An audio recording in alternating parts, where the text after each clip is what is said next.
Audio Jungle. Yo, balik lagi bersama Mimin di Manhwa TV. Kali ini kita akan lanjutkan pembahasan dari cerita I am a super rich guy, so it's reasonable for me to be a scumbag. Mimin infokan kembali bagi teman-teman yang ingin menonton video terbaru lebih cepat, silahkan bergabung menjadi member di channel ini dengan biaya 5.000 per bulannya.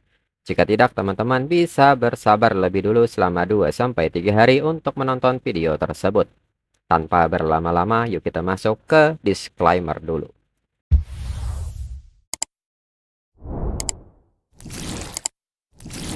Disclaimer, silahkan abaikan hal ini jika kalian sudah mengerti. Ini peringatan mengenai konten di channel ini. Video ini berisi alur cerita komik yang mempermudah bagi teman-teman untuk mengetahui isi ceritanya dan memahami alur ceritanya. Jika ada kesamaan tokoh, tempat, maupun isu yang sedang hangat, itu benar-benar tidak disengaja. Dan peringatan bagi teman-teman untuk tidak mencontoh atau meniru perkataan maupun perbuatan yang tidak baik yang ada di video ini. Karena cerita ini hanyalah fiktif belaka. Jika mengerti, yuk kita masuk ke ceritanya. Setelah berbasa-basi, akhirnya Jiang Cheng pun pergi bersama Ansin. Dalam pikiran Jian Ming, kalau hubungan mereka beneran seperti yang dirinya pikirkan, dirinya harus melakukan segala cara agar Ansin tidak mendekati Jiang Cheng. Ini tidak boleh terjadi. Lalu rekannya pun tidak menyangka Jian Ming kenal dengan Ansin. Jika demikian, proyek ini pasti jatuh ke tangan perusahaan Jian Ming. Jian Ming pun kaget mendengar hal ini. Jian Ming pun kini seketika bertanya-tanya dalam pikirannya siapa sebenarnya Ansin ini. Jangan-jangan Jiang Cheng beneran sama Ansin. Lalu 1 jam kemudian, saat Jiang Cheng sudah sampai di rumah, Lian segera menyambut Jiang Cheng serta bertanya apakah Jiang Cheng masih ingat dengan apa yang ibunya bilang dulu. Teman ibu punya beberapa gadis yang cantik. Kapan-kapan mereka akan bertemu buat makan bersama. Jiang Cheng pun mengatakan kepada ibunya bahwa itu tidak perlu. Zaman sekarang siapa yang masih dijodohkan? Dirinya tidak mau itu terjadi. Lian pun bertanya mengapa Jiang Cheng tidak mau. Apakah Jiang Cheng sudah punya pacar? Jiang Cheng harus jujur sama dirinya. Dalam pikiran Jiang Cheng, jika harus jujur, bagaimana dirinya harus menjelaskan? Karena ada terlalu banyak. Kalau ibunya mendengarnya, apakah ibu akan marah atau tidak? Jiang Cheng mengatakan bahwa itu masalah yang agak rumit. Nanti dirinya akan menjelaskannya. Lian pun seketika bertanya rumit bagaimana? Ayah Jiang Cheng mikir semalaman. Tadinya tidak mau bicara, tapi sepertinya ini harus dibicarakan. Jiang Cheng seketika bertanya maksudnya kepada ayahnya. Jian Ming pun mengatakan bahwa malam itu Jiang Cheng bersama Ansin. Bukankah Ansin sudah punya anak? Mendengar hal ini, Jiang Cheng pun mengerti ini soal Ansin. Jiang Cheng bertanya apa masalahnya kalau Ansin punya anak. Jian Ming mengatakan bahwa dirinya tahu anak muda sekarang pilihannya lebih terbuka. Tapi kalau mereka beneran bersama bakal banyak masalah. Dirinya tidak mau Jiang Cheng salah jalan. Selain itu, dirinya lihat dia sepertinya kaya. Dengan ini, apakah Jiang Cheng bersama Ansin karena dia kaya? Jiang Cheng pun meminta ayahnya untuk tidak memikirkan hal yang aneh-aneh. Dalam pikiran Jiang Cheng, dirinya mengerti ternyata ayahnya mengira dirinya berpacaran dengan Ansin si sugar mommy. Wajar saja ayahnya marah.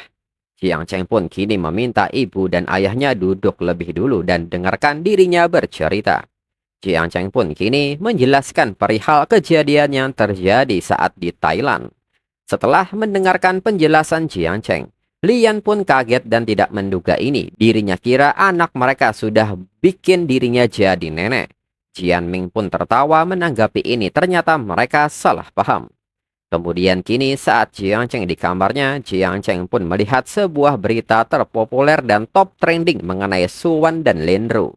Jiang Cheng yang membaca berita ini serta melihat beberapa foto dari Suwan yang mengalami luka memar saat syuting pun menilai bahwa ini jelas bukan trik kamera, ini jelas disengaja. Satu adegan tamparan sederhana sampai diulang lebih dari 10 kali baru selesai. Masih pakai buzzer buat kontrol komentar. Mereka mau menutupi kebenarannya. Jiang Cheng pun kini bersiap dan segera menghubungi kapten tim keamanan Wang Sheng untuk memintanya memakai cara apapun untuk menjatuhkan Lin Ru. Wang Sheng pun mengerti. Lalu 1 jam kemudian Jiang Cheng pun kini menemui Suan. Suan yang melihat mobil Jiang Cheng menyebut ini sangat keren. Lalu saat di mobil, Suan pun bertanya mengapa Jiang Cheng melihatnya dengan tatapan seperti itu. Serta mobil ini terasa panas. Jiang Cheng pun menanggapi ini dengan bercanda dan bertanya kalau panas apakah Suan mau dirinya bantu bukain bajunya. Suwan pun segera mengajak Jiang Cheng untuk pergi. Dirinya akan ajak Jiang Cheng untuk makan hotpot. Lalu kini sesampainya di ruang hotpot VIP, Suwan yang nampak terus minum dan mabuk pun sedih serta bertanya, mengapa dirinya tidak berguna banget, tidak bisa balas, tidak bisa bicara, mereka masih saja menghina dirinya di internet. Jiang Cheng pun menanggapi ini serta bertanya apakah cuma segitu, lain kali kalau ada yang memberi tamparan, Suwan harus membalasnya. Suwan pun mengerti Jiang Cheng ingin membantu dirinya. Xiao Xiao juga menghubungi dirinya katanya lagi urus PR online.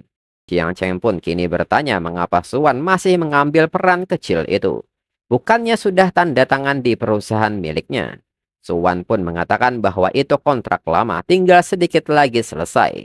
Lalu kini Jiang Cheng mendapat sebuah kabar dari Wang Sheng bahwa bukti Linru sombong sudah dikumpulkan. Gosip ancaman junior sudah dikasih ke para haters dan paparazzi. Kampanye online sudah dimulai. Jiang Cheng menyebut itu bagus, tapi itu masih belum cukup. Kasih hadiah besar buat siapapun yang bisa bongkar aib Linru. Dia harus jatuh dari singgasananya. Wang Sheng pun mengerti. Lalu Jiang Cheng yang melihat Suwan yang terus minum pun segera menghentikan Suwan karena kebanyakan minum. Suwan pun meminta Jiang Cheng untuk tidak melarangnya. Dirinya sudah tahan ini berhari-hari. Pas ada Jiang Cheng baru dirinya berani jadi dirinya sendiri. Pas ada Jiang Cheng baru dirinya berani menjadi dirinya sendiri. Biarkan dirinya mabuk sekali ini. Lalu 2 jam kemudian Jiang Cheng pun pada akhirnya menggendong Suwan pulang. Suwan yang setengah sadar pun mengatakan bahwa dirinya tidak mabuk, dirinya masih bisa minum. Mengapa Jiang Cheng bawa dirinya ke sini di mana minumannya? Di saat Jiang Cheng meletakkan Suwan di kasur, Suwan meminta Jiang Cheng untuk tidak pergi dan temani dirinya. Hingga Suwan menarik paksa Jiang Cheng untuk menemaninya hingga Jiang Cheng jatuh ke kasur dan ketimpa 2 semangka besar. Jiang Cheng yang ketimpa semangka ini menilai sangat sesak. Tidak heran asetnya elastis banget. Dan ternyata Suwan bisa bikin dirinya panas. Tapi kalau manfaatin ini dalam keadaan mabuk hasilnya pasti tidak enak. Lebih baik sabar karena masih banyak waktu. Kembali Jiang Cheng bangun dan mengatakan kepada Suwan bahwa dirinya akan pergi lebih dulu. Namun Suwan malah memainkan senjata milik Jiang Cheng hingga membuat Jiang Cheng hilang kesabaran. Dalam pikiran Jiang Cheng, tidur pun Suwan tidak bisa diam. Siapa yang bisa tahan ini?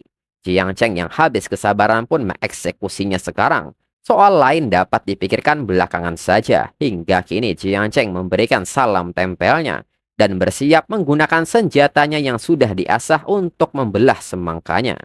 Suwan yang mulai sadar pun kaget dan bertanya Jiang Cheng mau berbuat apa. Mendengar hal ini Jiang Cheng pun merasa ini tidak benar. Jelas-jelas Suwan yang duluan pegang-pegang. Sekarang malah dirinya yang disalahkan. Jiang Cheng pun mengatakan bahwa kepalanya sangat sakit. Dari tadi Suwan terus memeluk dirinya sampai tidak mau lepas. Harusnya dirinya yang bertanya Suwan mau ngapain. Suwan pun bergumam dirinya cuma ingat mereka minum-minum di hotpot barusan. Terus bagaimana bisa balik ke hotel? Dirinya tidak ingat sama sekali. Lalu saat Jiang Cheng ingin menarik diri, Jiang Cheng mengatakan bahwa tangan Suwan masih memegang dirinya. Suwan yang malu pun tidak menyangka ternyata badan Jiang Cheng sebagus ini. Sepertinya dirinya beneran kebanyakan minum jadi tidak bisa menahan diri. Lalu Jiang Cheng pun mengatakan bahwa kepalanya sangat sakit, tidak kuat lagi. Dengan ini mending mereka tidur lebih cepat. Minum-minum ternyata bikin capek. Suwan pun meminta Jiang Cheng untuk tidur saja sendiri, dirinya tidak akan mengganggu.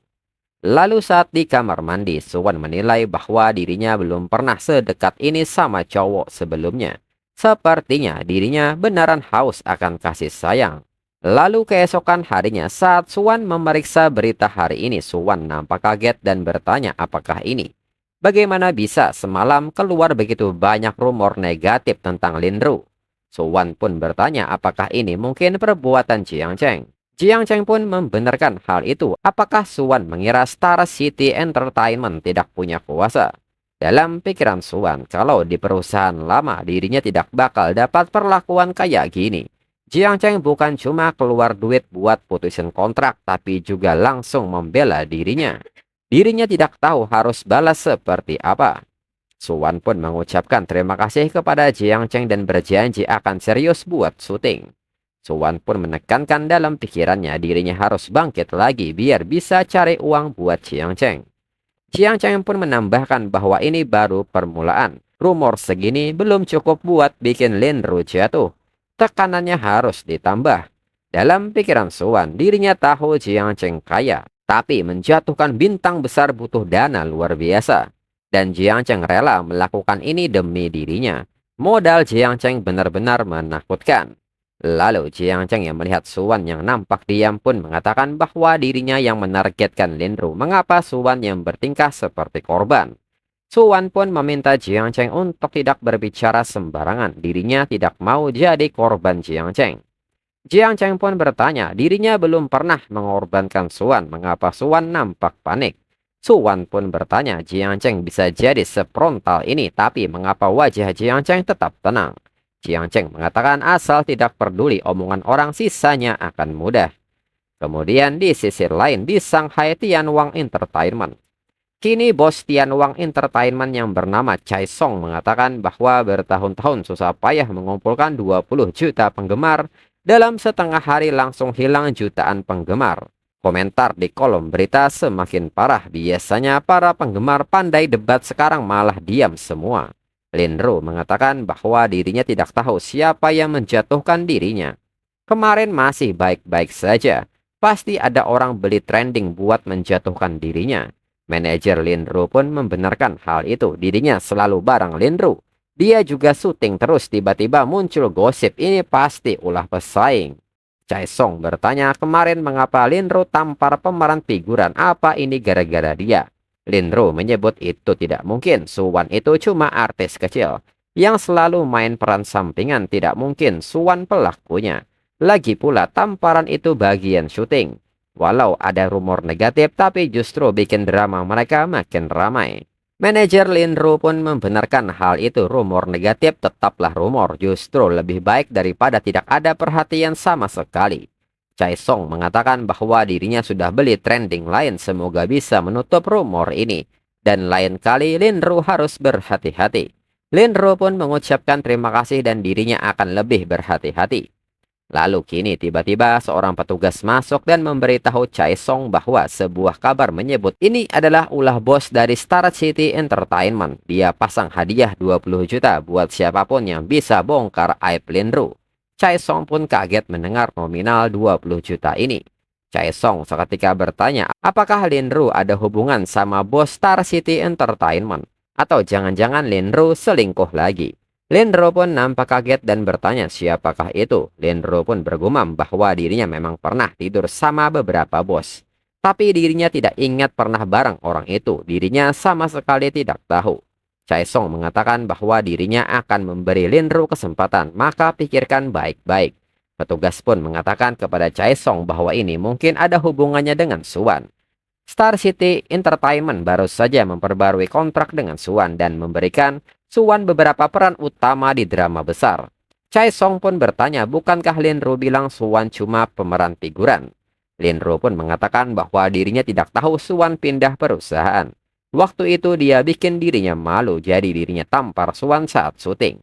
Dirinya tidak tahu bakal separah ini. Lin Ru pun kini mencoba menggoda Chai Song agar membantunya. Chai Song menilai bahwa Lin Ru punya banyak kontrak iklan.